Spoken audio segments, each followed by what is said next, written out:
اس دنیا میں رجعت الی اللہ، یہ انسان کے ہر قدم کا خدا کی طرف اٹھنا، یہ اس کا ایک مفرور مجرم کی طرح پلٹ کر عدالت کی طرف آنا، اس دنیا میں بھی ہوتا ہے اور مرنے کے بعد بھی ہوگا۔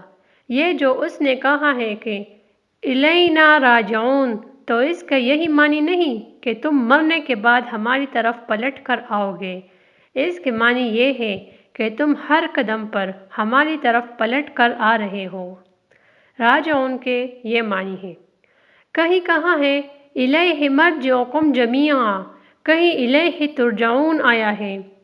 سورہ مومن میں ہے ان مردنا الی اللہ، سورہ زخرف میں ہے وَإِنَّا إِلَىٰ رَبِّنَا لَمُنْقَلِبُونَ۔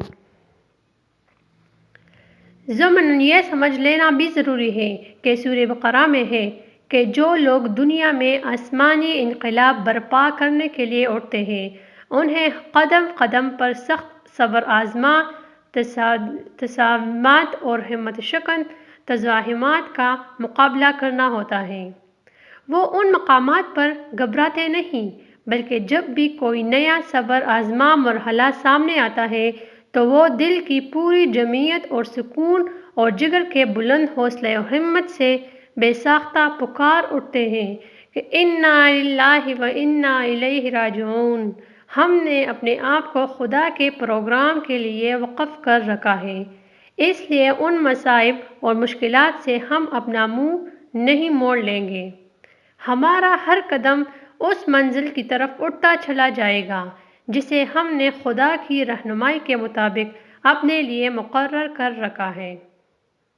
ہجومی مصائب آتا ہے تو آئے، مشکلات کے طوفان اٹھتے ہیں تو اٹھیں، ہم بلا خوف و خطر اپنی منزل کی طرف بڑھتے جائیں گے۔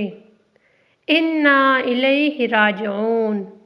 بہرحال ہم کہہ یہ رہے تھے کہ اس زندگی میں انسان اپنے ہر سانس میں رجعت الی اللہ کر رہا ہے، یعنی اس کا ہر قدم خدا کے قانون مکافات کی طرف اٹھ رہا ہے تاکہ اس کے عمل کا نتیجہ اس کے مطابق مرتب ہو۔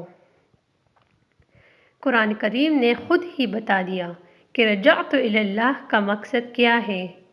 کہا کہ الی اللہ مرجعکم جمیعا فینبئکم بما کنتم تعملون، تم سب کی رجوع خدا کی طرف